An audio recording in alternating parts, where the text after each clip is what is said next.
Check, check. 1, 2, 3, 4. Let's go! And welcome to another installment of Ballsy Uncut. Thank you for taking time out of your schedule to check this out, either live or in on a tape basis. You get us at Ballsy Uncut on X, Facebook, YouTube, and Instagram. And of course, we've got these shirts that we're making available to you, or I am. I say we like there's a big team behind me. It's me, basically. It's the Our Balls Are Bigger shirts. That's the name of our post-game show after every Rough Rider game. We'll be back for a second season. Myself, Ryan Hall, Kyrie Bear, the Dirty Bird, former CFL and NFLer. We're raising money for Glenn Love, who played in the CFL, played with Calgary, Montreal, Saskatchewan, just to name three of the teams. Won a Grey Cup with Calgary in 2014. He was on the podcast a few installments ago. He is battling ALS. He has started the Love Life ALS Foundation, brought to you by Glenn Love. And he is battling that terrible, terrible disease. And there's still no cure for it. There is medicine that maybe helps slow it down. He's, of course, in the United States. So I thought where they don't have, public health care, it's private health care. Who knows? If we're the 51st state, maybe we'll have that. I say that jokingly, not something I'm advocating for sure. But anyway, we're raising money for Glenn Love's foundation for ALS. $25 a shirt. Just DM me. I will get your information, your address. I'll send you out the shirt, and then it's $25. You'll e-transfer me, and then I'll get the proceeds to Glenn Love. So there you go. I'd like to thank my friend Hammer Time Roofing, Kevin Welsh, trying to get his logo there. There it is. Hammer Time Roofing. 262-ROOF is the number to call. We're going to have John Ryan coming up on the show, another Kicking It with John Ryan. Talk a little NFL moves, some CFL stuff, the lack of hype for the Combine. And actually, that's where I kind of want to get into things here. Now, I don't want to get too political. People know my view. I'm right of center generally. If there was a true center party, I'd vote for the center party because I don't come from money. I'm for social programs to an extent. So I'm probably closer to, I'm center, not right. But I'll take right over woke left. Do I agree with what Donald Trump's doing to Canada right now? No, I don't. But he's supporting his country. But here's where the CFL and Canada, the government, kind of are the same. We've allowed ourselves in Canada to put ourselves in this situation where we rely too much on other people, other countries for trading for everything. We could be self-sufficient when it comes to military, but we haven't supported ourselves budget-wise to prop up our military. So we don't have that. We've become too reliant on the United States, for example. Yes, they're the number one economy in the world. So in some form or fashion, you're going to be reliant on them. But we've become too reliant. There's no interprovincial trade like there should be. We have too many taxes. We need to, now that this is going on, it's a good eye-opener. We need to have a lot of that interprovincial trade, deregulation in a lot of situations. We need to, quote unquote, be a little more Americanized when it comes to that type of stuff, in my opinion. And we need to wake up. We need to wake up. And what I've heard a lot of is Canadian, support Canadian. Well, if you're going to support Canadian, not going to argue against you. But if you're going to support Canadian, then you need to support the Canadian Football League. You need to support Canadian football from the grassroots all the way up. If we're going to do that, if you're going to be on this pro-Canadian train, then the CFL is your league. That's it. I'm not saying you can't watch the NFL or anything like that, but you need to get on board with the CFL, with the 3-down game. And this is where the 3-down game is a lot like the Canadian government. We've been kind of, well, you know, we need to stand up for ourselves in Canada, and we need to stand up for our game in Canada. And that means promoting our game. And I need you to let me help you. Let me help you. Help me help you. That's always a line. I have asked for Regina Ram players to come on here, for U of S Husky players to come on here in the lead up to the Combine. The Scott Flory, I've asked him, and Scott said he'll get players to reach out to me because he can't give me their numbers. Okay. Anyway, nobody's reached out yet. I've got Ram players. I've got their numbers. I've reached out to them. They haven't reached back to me. I got people from the Rams to reach out to players, and nobody's getting back to me because they want to concentrate on the Combine. And that's great. Absolutely. I hope each one of those young individuals does great in the Combine. But it's sports entertainment. It's sports entertainment. You need all the help you can get promoting it. Help me help you. Don't you want people to care? Why doesn't anybody go? Nobody. When this first came down, this whole tariff bullshit, I said, listen, would you support an all-Canadian league? And almost everybody shot back. Not me. Nobody ever goes to U Sports games. Why would they go watch CFL? Why would anybody watch a CFL game with all Canadians? Well, maybe some of that's true, but it starts with promotion, and it starts with you promoting your own product. I even had one CFL team, which I'm not going to say because they've come forward now and given me players that will do anything I want now. And I'm only saying that in this way that I asked for a player for a coach, and I was told, well, for outside the market people, we don't really focus on that. We only focus on our own people, our own media. Well, in this team's town, nobody was paying attention to them. Even their media people weren't paying attention to them. And in the world of social media, nothing is local.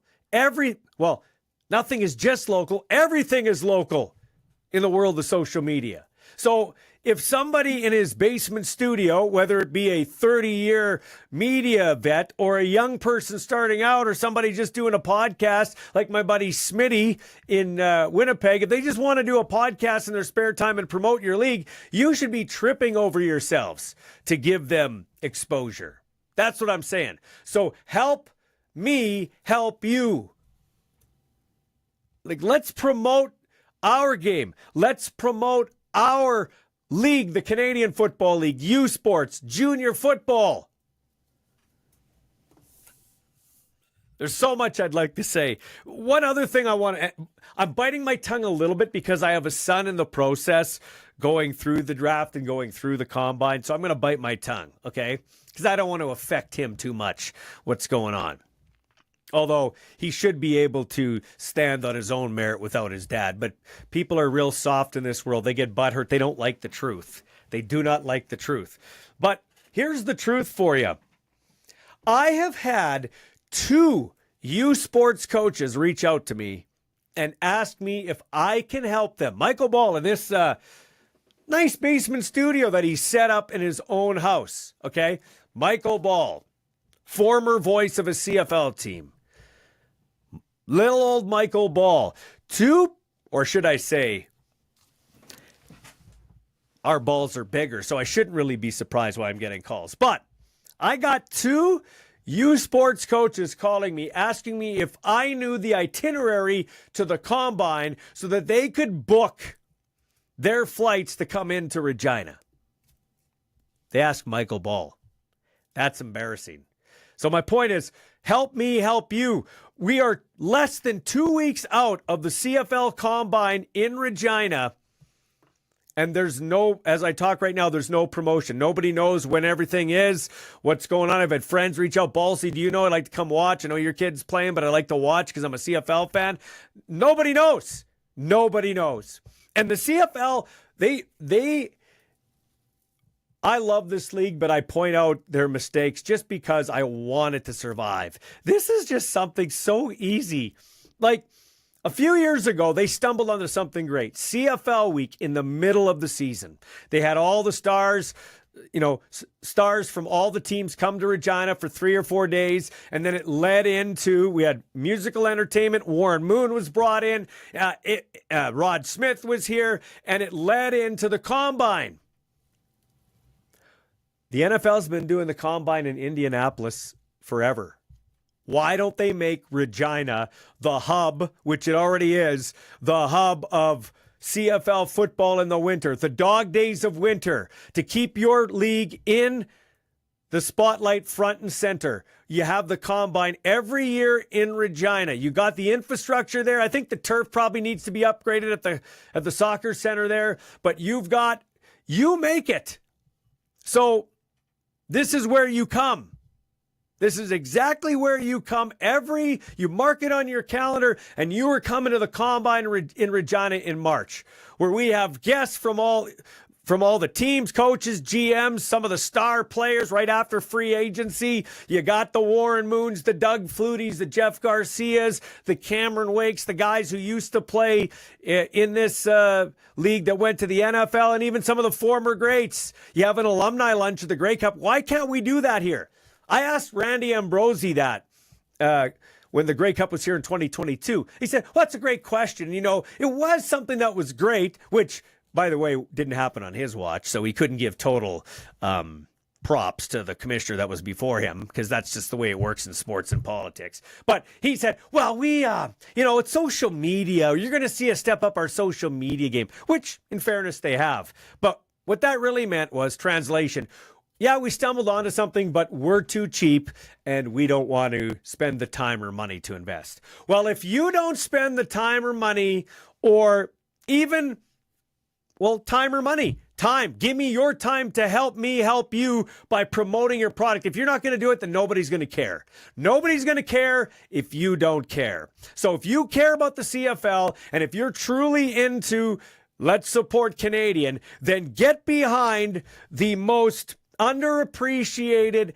athlete in Canada, and that is the Canadian football athlete. All the way from the grassroots up to the pros, that is the athlete that gets the least amount of publicity and the least amount of street cred. It's unbelievable. They've always got a friend in me if they want it, and if they can take the truth at times, because I don't pull punches for anybody. This is Ballsy Uncut.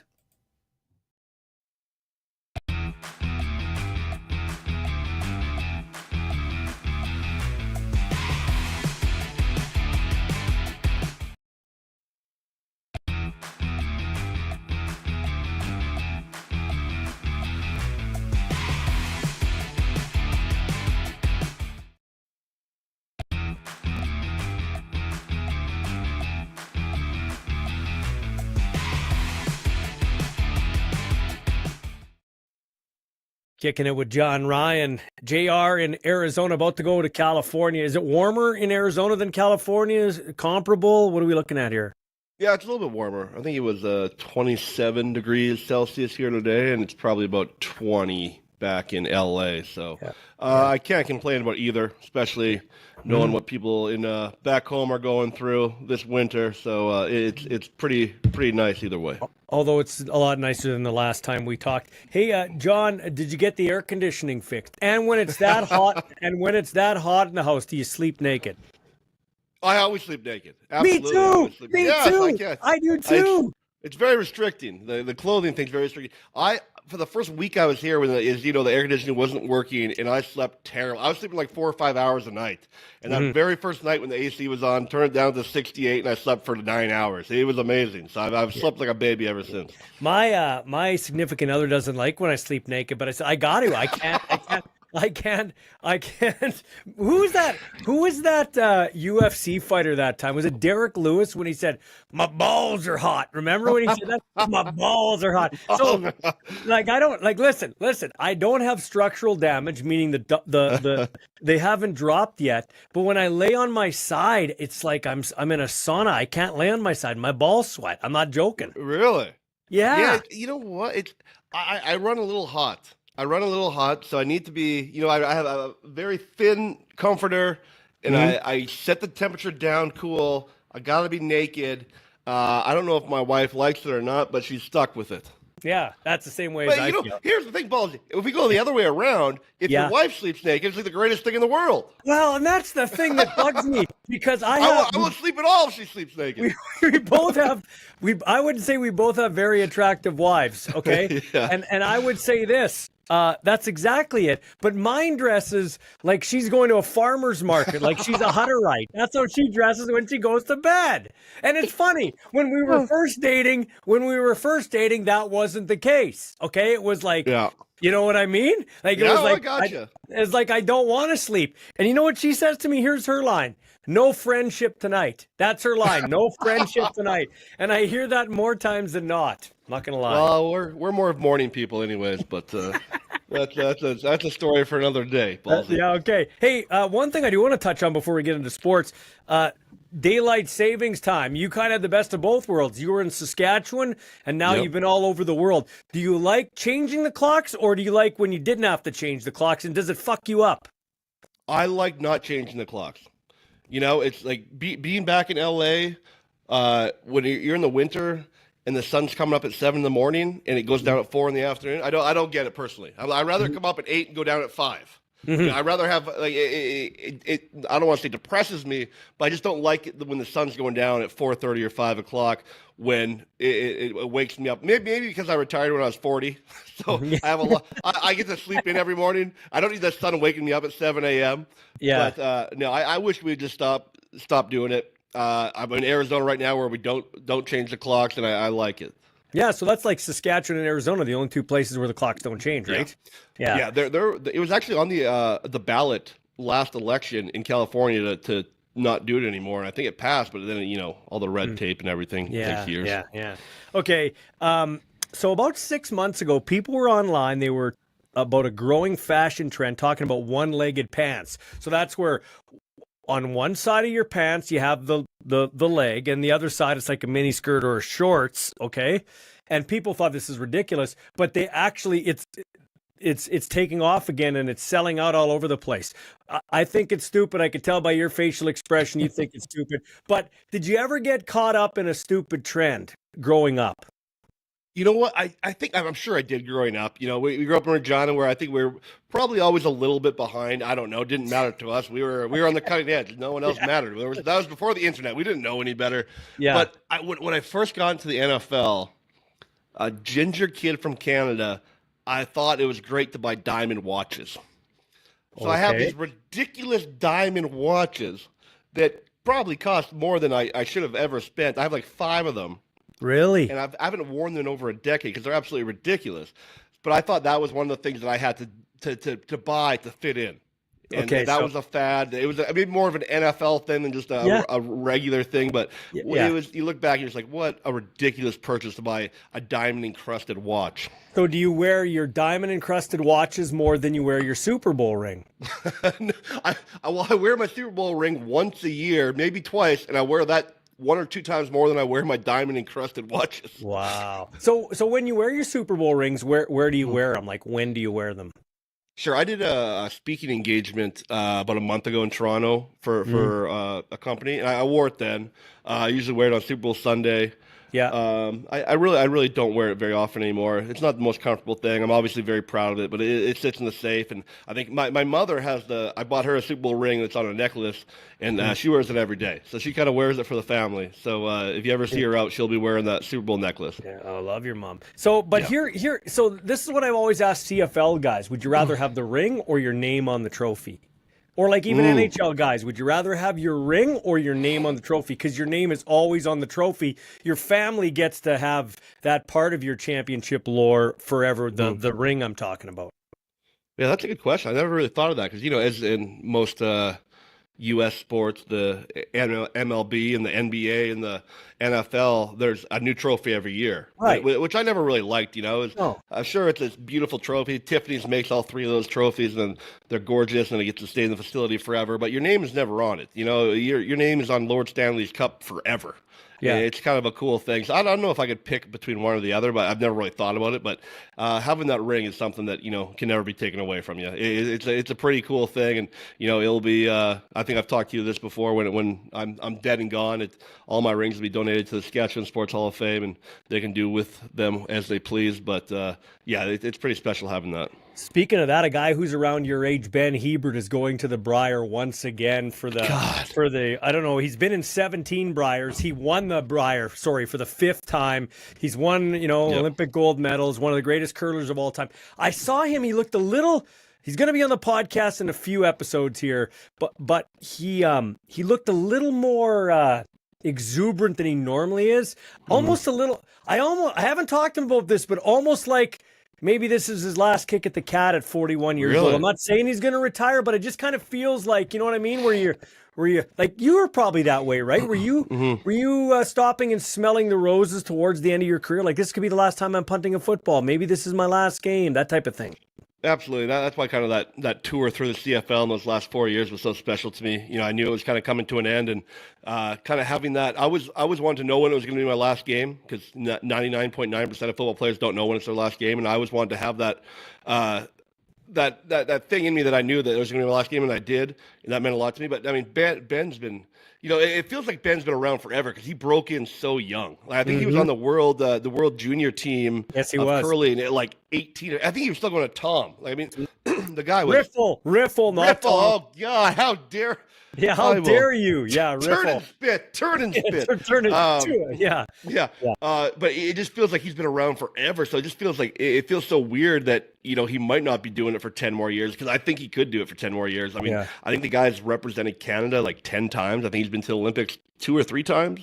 Gold medalist. The guy's done everything in the sport that he could possibly do, and just an absolute beauty of a human being too. Just absolutely love the guy, and haven't talked to him a little bit, but pretty pumped to see what's next to come for him. And I hope it's more curling. Well, I don't know that he's going to retire. I'll ask him. He just seemed more exuberant. He had his family there. If at the very least he was appreciating it more. Another thing when I'm watching the curlers, Hebert, the other guys, is, first of all, it's the best spectator sport. It's the best spectator sport on TV is what I mean. Like, to go to a game, I don't think it would be great. But on TV, when you hear him talking strategy, unencumbered strategy, the announcers don't talk over him. I think that's what curling has over every other sport. Do you kind of feel that way too? I mean, I love watching curling. I think it's something that still isn't very understood in many other countries. This condo that I live in right now, there's 360 units, and 300 of them are owned by Canadians. So when I walk down to the pool every night, every TV has curling on, so I can talk to everyone about the Brier or the Scotties or whatever, which is pretty cool. But the strategy and more athleticism than people think, especially Americans. There's a lot that goes into it, and be able to hear them. It's a sport you almost don't even need an announcer, because when they're all live and they're mic'd up, you get to. It's like being inside the huddle. Yes. For football, it's incredible. I love it. I just think it's such a much better spectator sport than these Americans think. Yeah, and lastly, talking about talent, as I'm watching Hebert and these other guys sweep. They can sweep, so they're looking where the shot's going. Their sweeping really determines how it curls and everything like that. And then they gotta fucking watch they don't kick the other rocks. Like, how they do it is crazy, man. I always wonder how they don't. Like, I mean, I curled in phys ed class in freaking 11th grade or whatever, Ballsy. I'm sure you did too, but I never did it obviously competitively. But I always loved the sport, and I've watched it for a very long time. But it's incredible to me that every time, like, he's gonna either hit the rock with his broom, or he's gonna kick another rock, something. So it's, as I said, it's way more athleticism than anyone gives him credit for. So by the way, I never chimed in with mine. Now you're gonna laugh. So see my hair or their lack of. Okay, I have a 5 head, but back in the day, probably my early 30s. So it was a trend, but it wasn't like a young, youthful trend. I got I got frosted tips. Oh, that's the class. Puka shell necklace. Yes, I did have that. Oh, man. See, I'm starting to go back a little bit. I literally, Ballsy, I went online the other day, and I found this thing. You can go to Turkey. They pay $5,000, all-inclusive trip to Turkey, and they give you the hair plugs or whatever. They take out the hair from the back and put it in the front. And I actually ran it by my wife. I'm like, I think I might go to Turkey and get this thing done. And she's like, Probably shouldn't. Dude, stop. Tell your wife this. This is the truth. The honest to God truth. Before I started at the car lot at Crestview Chrysler, my girlfriend and I were going to Turkey because I've never had a cavity in my entire life, okay? Really? Not one cavity. 52 years old, but I'm a bad grinder, okay? So my teeth are gonna. So I'm going to get 12 crowns on the top, 12 on the bottom, and I'm getting these eyelids peeled back. Yeah. And so I was going to go do that. I checked in Canada. It is $1,500 a tooth. I can go to Turkey. We have enough air miles to go there 4 times. I can go to Turkey. I can be in a 4-star hotel for 1 week. Transportation to and from, $7,700, and another $3,000 to do my eyes. That's what I'm doing in November, right after the CFL seasons. You and I should go. I'll see you there, buddy. Well, We should do a podcast from our room. I mean, they pick you up from the airport. It's the whole thing. Let's do it. I have all these. I have my top 14 teeth. They're all crowns. Yeah, I got them done when I was in Seattle, and it was a Seahawk fan, and it's like $1,500 a tooth, so it was like $20,000, and the guy did it for free. Dr. Bo Keller in Bellevue. Shout out to Dr. Bo Keller. $20,000. Look at that. Look at those things. Those are great. Those are great. So here's what. So let's do it. We should do a show from the room, all drugged out. We should fucking do it. Have you ever seen a plane coming back from Turkey to the U.S.? It's like every guy has his whole head bandaged up. Everyone goes there for the hair restoration thing. It's like 20 guys with the whole head bandaged up. It's hilarious. And I'm not against it. As I get older, you do what you want to your face or whatever, but I'm going to do it all. Put all the needles in it, facelift, everything. I don't care. Yes, do it. Do it all. I don't care. My girlfriend's in that business. I love it, man. Absolutely, yeah. Yeah, she kills it too. She helped me remodel this studio I'm sitting in, so I'm all for it. Okay, she remodeled my brother's face. Yes, she looks after your brother and your sister-in-law. Yes, absolutely. Yeah. Anyway, I don't know if we were supposed to say that or not, but we just did. Whatever. Okay, so let's get to we're ever politically correct on here, Ballsy. I went out the window. Okay, so Josh Allen wins the MVP, and he gets $300 million, well-deserved for the Buffalo quarterback. I think so. These numbers they're still blowing me away. You know, whatever that worked out to, $60 million a year, somewhere around there. I remember my first year in the NFL, 2006. It was the first time the salary cap ever went over $100 million. And I sat beside a guy named Brett Favre. He was the highest paid player on the team, and I think he was making like 17 or 18 million. And he was the best player in the league at the time. And now, fast forward 19 years. We're talking $50-60 million guy. We're talking receivers making $30 million. It blows my mind. It's well deserved because the NFL is the king that it is.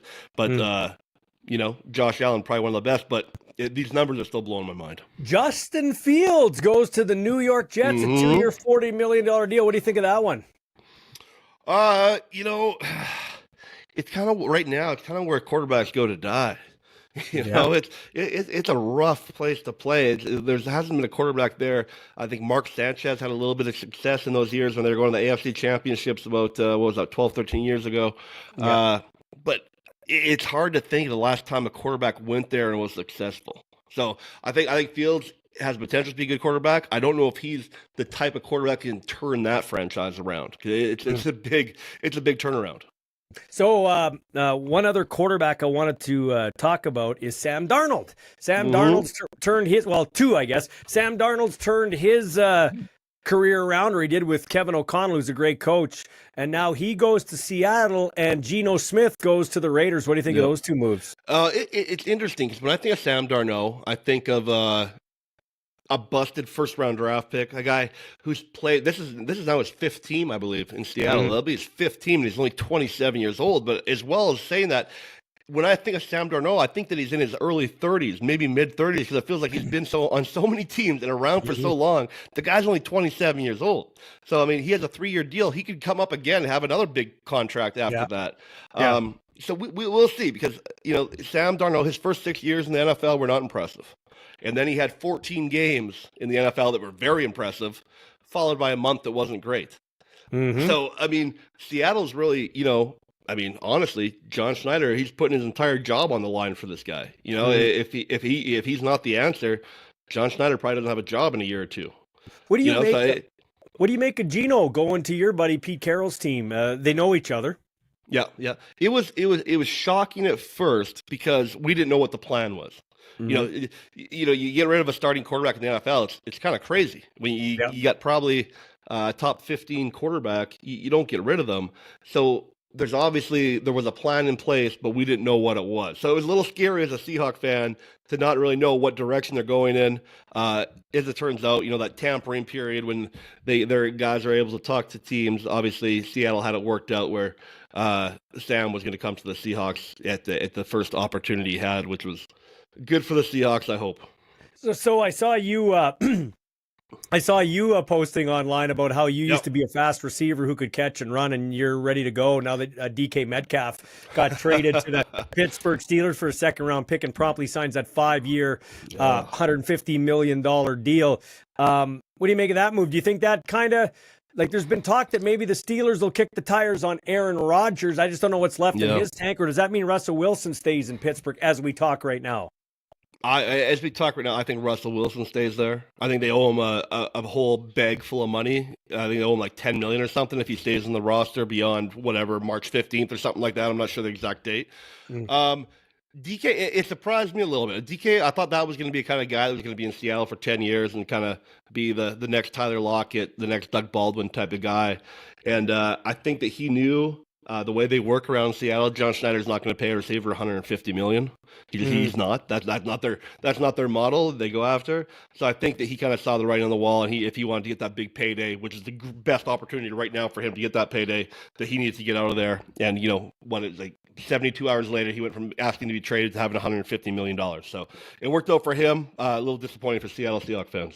You wonder if Kirk Cousins is going to he wants to start. He met with the owner. Mm-hmm.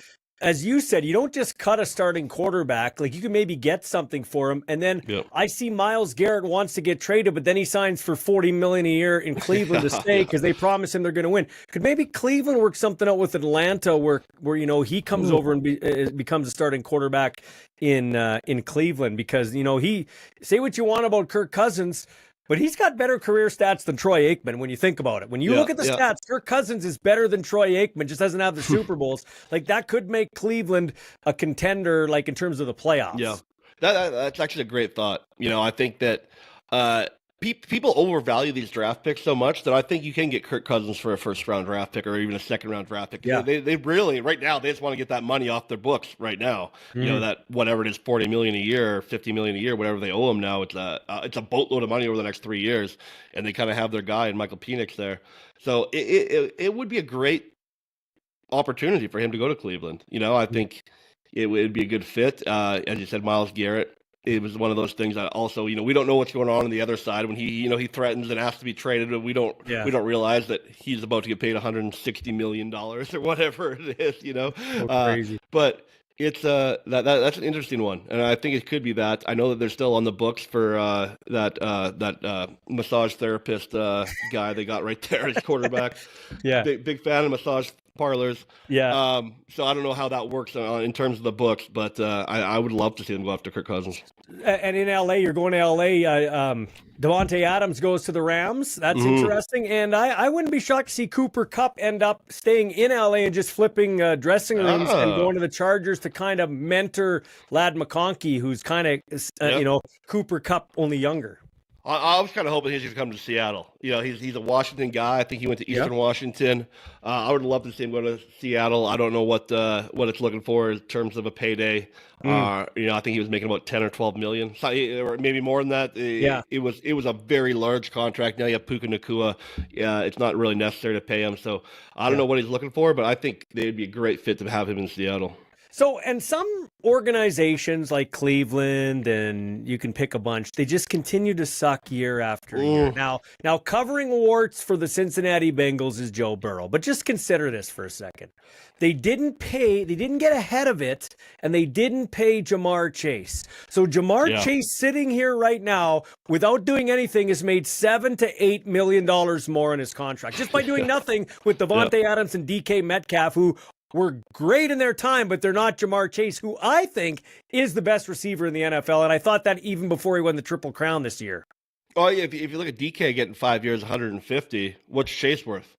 Yeah. 5 years, 180. Yeah. I mean, it's a number that's so far out there, and I can't believe that Cincinnati didn't get out in front of that, because I mean he's a game changer. He's a once in a generation type player. He's that good in my opinion. You look at other guys like Godwin signed back in Tampa Bay for I think a 2-year or 3-year, $44 million, like a huge hometown discount. Jason, he's at the point in his career right now where he's not going to give a hometown discount. He needs to get paid right now, because this is going to be the biggest contract of his entire life. So he's looking for that big payday, and I don't know how loyal he's going to be to Cincinnati now that he's free. Well, never mind that. Never mind that. But you have a team that has the worst defense in the NFL, and you have one good player on defense in Trey Hendrickson, who had 17 and a half sacks in back-to-back years. So he's had 35 sacks in 2 years, and you told him to look for a trade. Look what happened. Garrett's got $40 million. Sweat just got signed in with Arizona. Micah Parsons, like Trey Hendrickson. He's gonna get paid too. He's gonna get paid. He's not gonna get the Myles Garrett. There's gonna be a 3 in front of it, not a 4 in front of it, and like Myles Garrett, he's not gonna get in the 40 range, but he's gonna be in the 30 range. He's a 30 plus range. Like this guy is a game changer, and I mean, it's frustrating right now if you're a Cincinnati Bengals fan. I'll tell you that much. Yeah, no kidding. It's got to be a little head scratching right now when you have 2 of your 3 best players are set to leave, and they're not really doing anything about it. Mm-hmm. You know what else is a head scratcher to me? And I know a lot more about this process being a dad than I ever have before. And I'm going to bite my tongue till after the combine until after the draft. Yeah. But I am going to say this, man. We are less than 2 weeks out from the CFL combine. Yep. And nobody knows the schedule. I do, because I got it from Ethan's agent, and I've been sharing it to some of my close friends. This is a true story. I actually shared it to 2 youth sports coaches who called me, not at CFL headquarters, in my basement studio. Mm-hmm. They called me to ask Michael Ball, who's no longer a play-by-play guy in the league, do you know, Ballsy, when the combine is? And I sent them the itinerary so that they could book flights to Regina. That's no joke, man. That's no joke. Like, the part that frustrates me, John, is this. I can only speak for my own kid, okay? He is working his ass off, okay? Mm-hmm. He is treating this like it's an NFL life-changing money combine, okay? Like he is. He's treating it like a professional. But the guys running the league don't treat it don't give it what it's worth. Same with U Sports. They don't treat U Sports like it's a big deal. The people that run it drives me nuts. It frustrates me to no end. Sometimes when you look at the NFL, it's 12 months of the year. Yes. The season ends, everyone's talking about the combine. Everyone's talking about the draft. Everyone's talking about free agency. Everyone's talking about OTAs. It's 12 months a year. It almost feels like November 25th comes around and the CFL offices just shuts off the fucking light and walks away for a few months. There's literally, I was looking at stories on the CFL website, and there were stories that were still on the feed, like it happened yesterday, that were 2 months old. Mm-hmm. That shit is embarrassing. And this kind of stuff has been going on for 2004. Back in the day, it was if 3 teams want to see you at the combine, you're invited to the combine. That's how it worked. Yep. All 9 teams. My agent called me and goes, I got good news and bad news. 9 teams requested your presence to the combine. Bad news is the league called me back and said the bubble's too small, you can't punt in it, so you're not invited. Okay, like stuff like this has been going on for so long, and it's such an embarrassment. And how they cannot figure this out over all these years.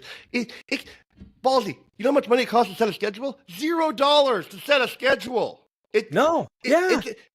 There's teams calling you to ask when the combine is in 2 weeks in Regina.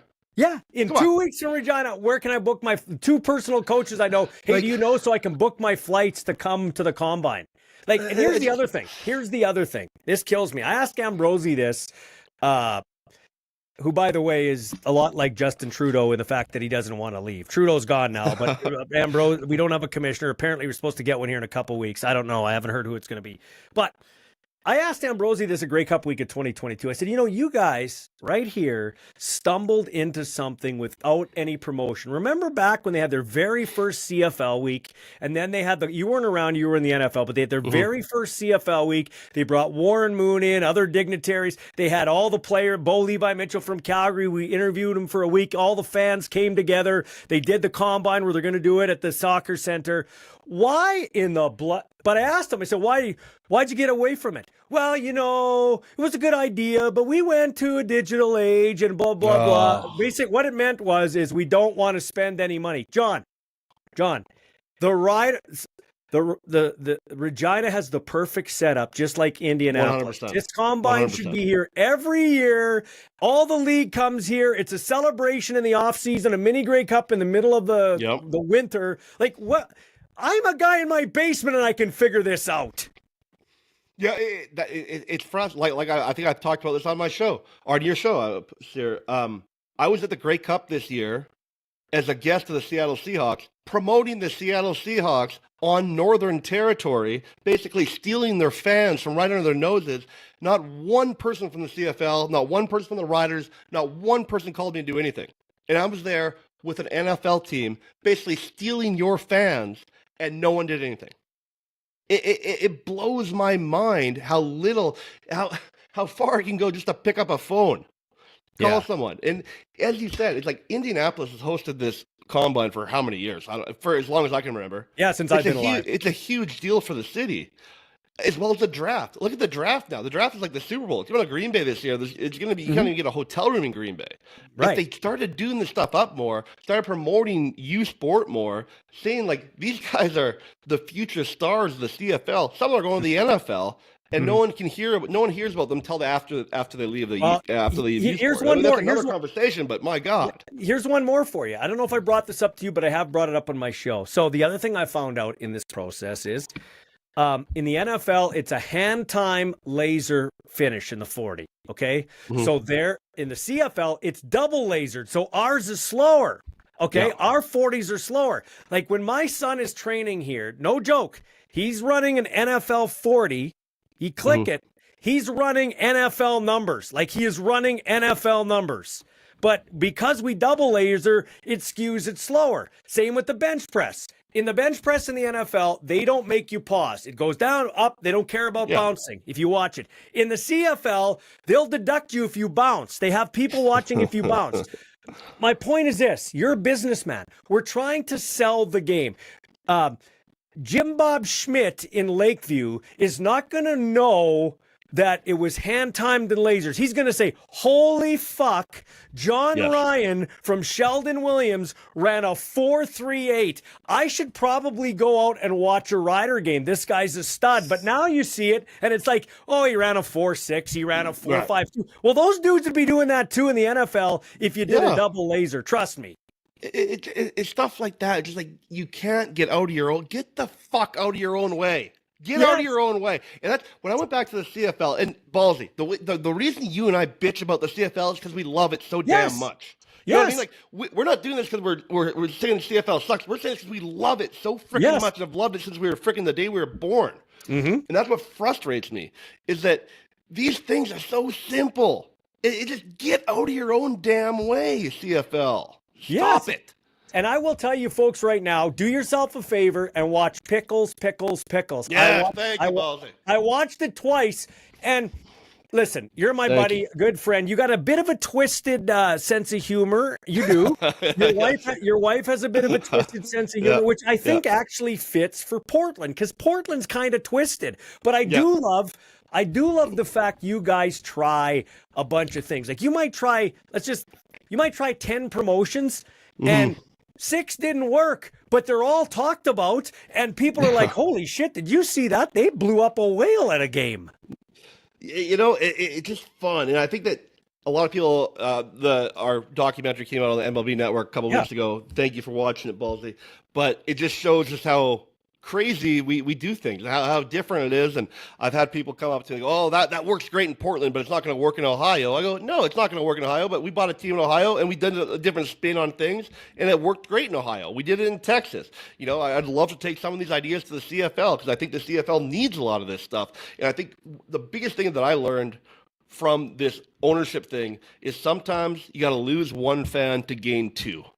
And when I look at the CFL right now, they don't understand that. They're trying to make these, no offense, these 65 to 80-year-old fans, they're trying to make them happy. They'll do anything to keep those fans on board. Things are changing, okay? You need to do things different. If they would like to stick around, that would be great. But we're not just catering to them. Because sometimes we have to lose one of them to gain two 20-year-old fans. And that's just the way it is. And the CFL doesn't see that right now. And I think they already missed an entire generation of fans, to be honest. I think the whole Gen Zs are checked out for CFL. They've all moved on to the NFL, and it's a shame.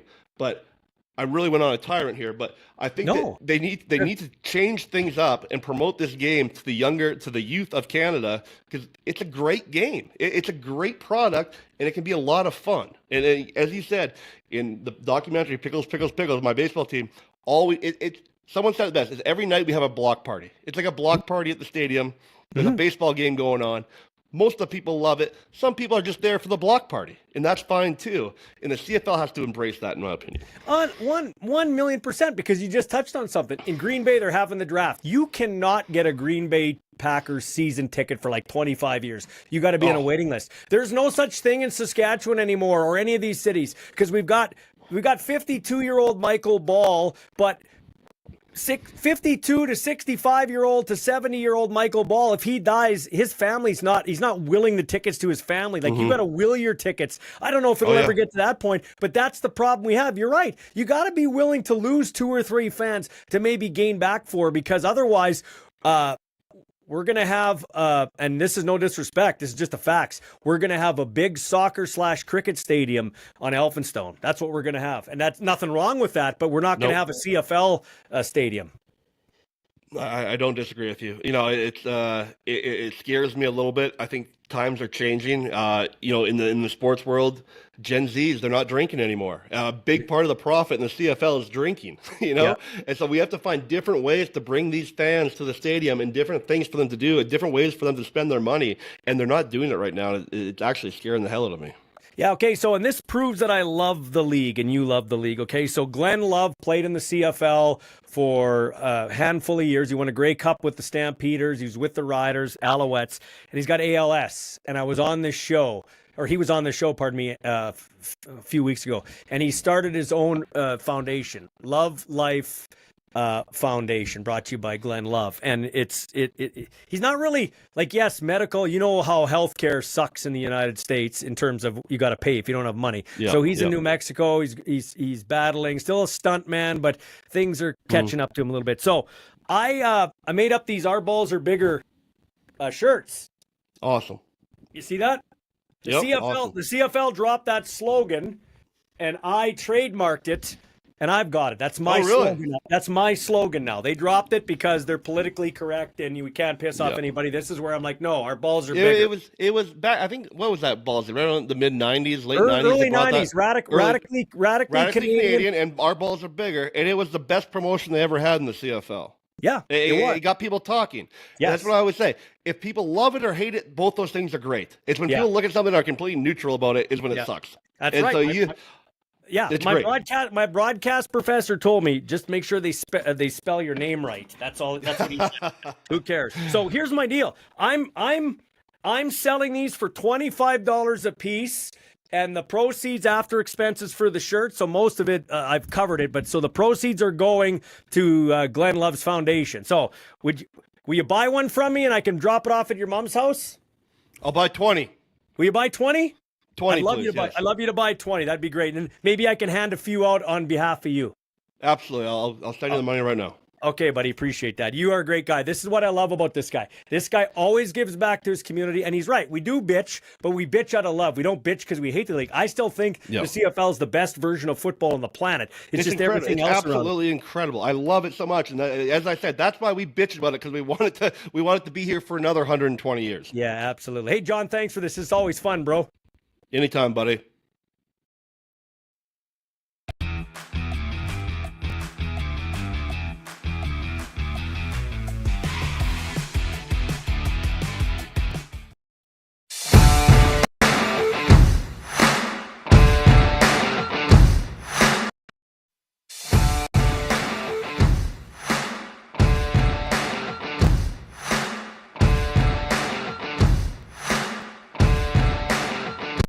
All right, this is a segment we call Brick by Brick with Justin Mondor over there at Brickhouse Gym in Regina. Thanks for joining me again, pal. How's it going? I thought we were going to get spring, but as we talk here, it's snowing again. Yeah, it looks like we got another week of winter lined up. It's there's a good half inch of snow outside here. Yeah. And it's kind of chilly. Yeah. Are you an outdoors guy? Like, do you like outdoor stuff, or are you more like indoor fitness guy? I'm a fair weather outdoor person. I don't mind the outdoor, but I hate bugs. Um, anything colder than like -20, you won't catch me outside. Yeah, no, I'm not But I'm not an outdoor winter guy, and I'm not a big bug guy yeah, either. I don't mind a hot day in Vegas though, as long as it's not like middle of summer hot, you know? Hmm. Last time we were on, we talked about creatine, and that's that. I don't know, multi-use supplement that everybody should use. Let's talk Yeah. about range of motion. So that hit home because I've just got into creatine and using Yeah. it. And then the other thing you wanted to talk about today was range of motion, which I find real interesting because um, let's just start there. What do you mean by range of motion? I think I know what you mean, but maybe I don't know what you mean.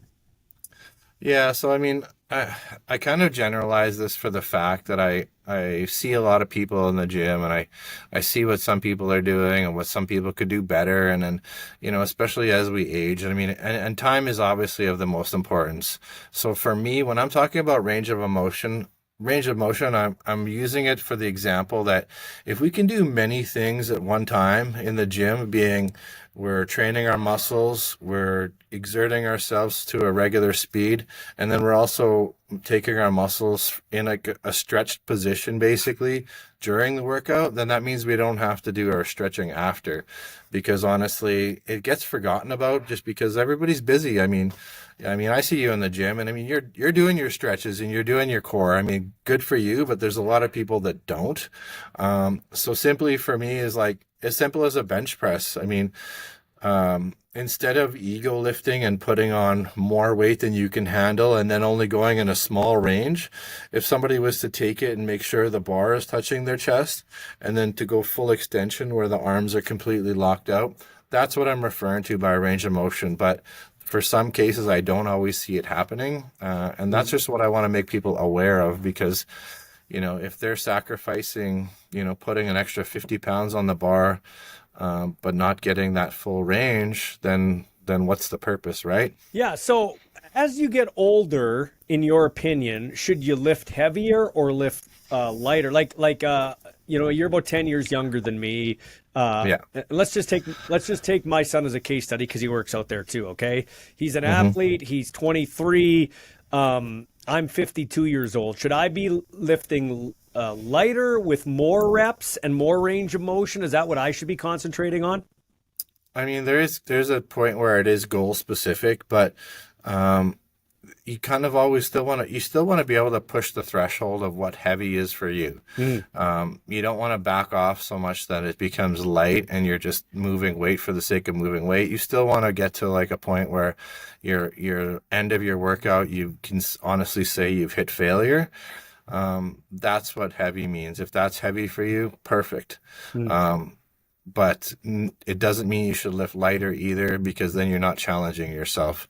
So you kind of have to know where that sweet spot is. But like I said, what I see sometimes is like even like say arm curls, having a range from like a fully extended arm to a fully contracted position. Mhm. That's all I'm really trying to get at, is because I'll see people taking the shortcut, because those ranges also become more difficult Yeah. as they go up. So, you don't need to be proud and arm curling 40 pounds. But if you could do a full proper range at 30 pounds, 35, great. That's better than doing a half rep on a 40-pound arm curl. And working in both ways too, right? Like it's one you don't want to be. I see a lot of guys, and I used to do it back in the day. You throw them up. Well, really, you're not really doing anything there, or you're doing part of what you could do. Yeah. It takes some mindfulness too, and I mean, sometimes people just fall into the trap, or it's just they don't know, and then we're also here to provide that guidance. With a very short conversation, I can explain to somebody what a proper range of motion is, and they get it, and they can go on and do it continually through their entire workout. It doesn't matter what body part. We can talk about every single body part. But physically thinking about, all I'm saying is all you have to do is think about taking your whatever lift you're doing from the longest it can go to the shortest it can go for every rep. And then, because I'm extremely flexible, I weigh almost 240 pounds, and I'm extremely flexible. And the reason for that is because I do always take my ranges of motion to the farthest they can go. And I truly believe that if I want to stay youthful for the rest of my life, the only way to truly do that is by doing that range of motion. Yeah. And, instead of relying on, going to a massage or a chiropractor all the time, we can relatively stay pretty healthy if we always consider those ranges. Yeah, what's interesting too, though, and I do some stretches. I've gotten better as I've gotten older, but I think if we have 45 minutes to work out, we just skip the stretching. I think maybe Absolutely. I'm wrong, but you'd probably be better. Like what you said is right, and you're more of an expert than me. But I kind of think if you have 45 minutes to work out, 15 minutes of stretching is just as good, if not better, than 45 minutes of lifting weights. Like I have 15 minutes of stretching, 30 minutes of lifting weights. Yeah.